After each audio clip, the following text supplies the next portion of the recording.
कार्यक्रमाचं निमंत्रण माननीय उद्धव ठाकरे, राज ठाकरे यांनी महाराष्ट्रातल्या तमाम मराठी माणसाला दिलेलं आहे आणि गर्दी समोर आपण समुद्र बघताय. उद्या दोन समुद्र माणसांचे, मराठी माणसाचा एक समुद्र आणि समोर असलेला समुद्र याची स्पर्धा होईल. बघा, कुठल्याही शेवटी भावना महत्वाची आहे. आपल्याला माहिती आहे पावसाळा सुरू आहे, अन्यथा मोकळ्या मैदानात देखील हा कार्यक्रम होऊ शकला असता.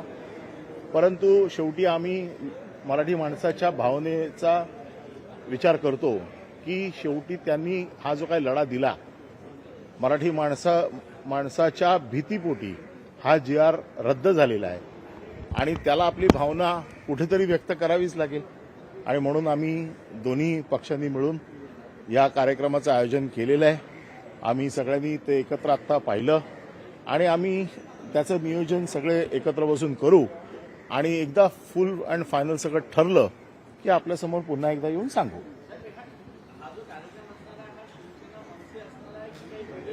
नाही, हा कार्यक्रम मराठी माणसाचा असेल.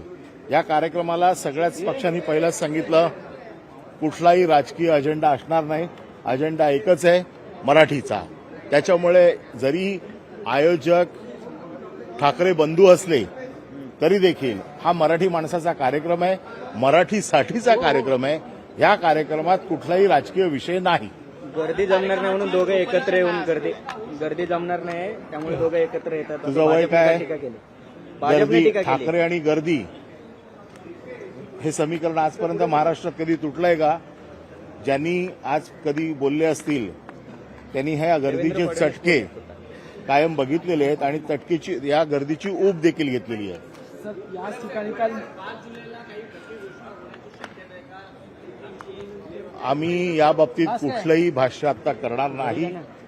आम्हाला एकच गोष्ट माहिती आहे, मराठी माणसाचा हा विजय आहे, तो साजरा करण्यासाठी आम्ही सगळे एकत्र येतोय. साहेब, काल याच ठिकाणी मुख्यमंत्री देवेंद्र फडणवीस यांनी सुद्धा भाषण केलं आणि थेट या संपूर्ण सभेवर आणि तुम्ही मिळवलेल्या विजयावर सुद्धा टीका केली की कुणाचा विजय नाही झालाय, आम्ही याच्याबद्दल समिती सुद्धा आखलेली. बघा, मी या बाबतीत आता कुठलेही राजकीय भाष्य करणार नाही. त्याचं कारण असं आहे की राजकीय भाष्य करण्याचं हे व्यासपीठ नाही. राजकीय उत्तरं त्यांना जी द्यायची आहे ती जिथे जिथे राजकीय व्यासपीठ आहे तिथे देऊ. हा विषय जो आहे हा मराठीच्या विजयाचा जल्लोष आहे आणि मराठीच्या विजयाच्या जल्लोषामध्ये आम्ही कुठलाही राजकीय विषय आणू इच्छित नाही. सत्ताधारी पक्ष नेहमी म्हणतोय की उद्धव ठाकरेंनी या संदर्भात त्रिभाषा सूत्र लागू केलं होतं, त्यांचं GR. याच्या बाबतीतला सविस्तर खुलासा मी केलेला आहे. सगळे GR मी दिलेले आहेत. सगळी वस्तुस्थिती मी आपल्यासमोर वारंवार मांडलेली आहे. आता वारंवार खोटं बोलवून एखादी गोष्ट नॅरेटिव्ह सेट करण्याचा त्यांचा प्रयत्न आहे.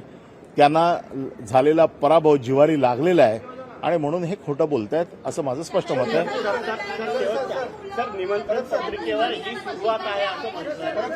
अरे तुम्ही एकाने विचारलं तर बोलणार ना.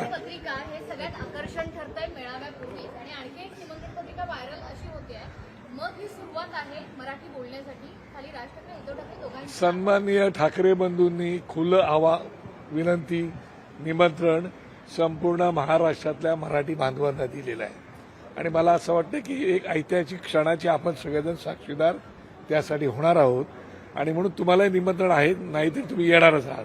त्यामुळे मला असं वाटतं की तुम्ही त्या दिवसाची वाट पहा. आता महाराष्ट्र नवनिर्माण सेनेच्या सगळ्याच टीमनी आणि शिवसेनेच्या सगळ्या टीमनी या ठिकाणी पाहणी केलेली आहे. एकंदरीत खरं पाहता ही जागा कमीच पडणार आहे याची आम्हाला पूर्ण जाणीव आहे, परंतु नाईलाज आहे कारण पाऊस आहे आणि तशी दुसरी जागा जी मोठी होती ती शिवाजी पार्कचं मैदान आहे.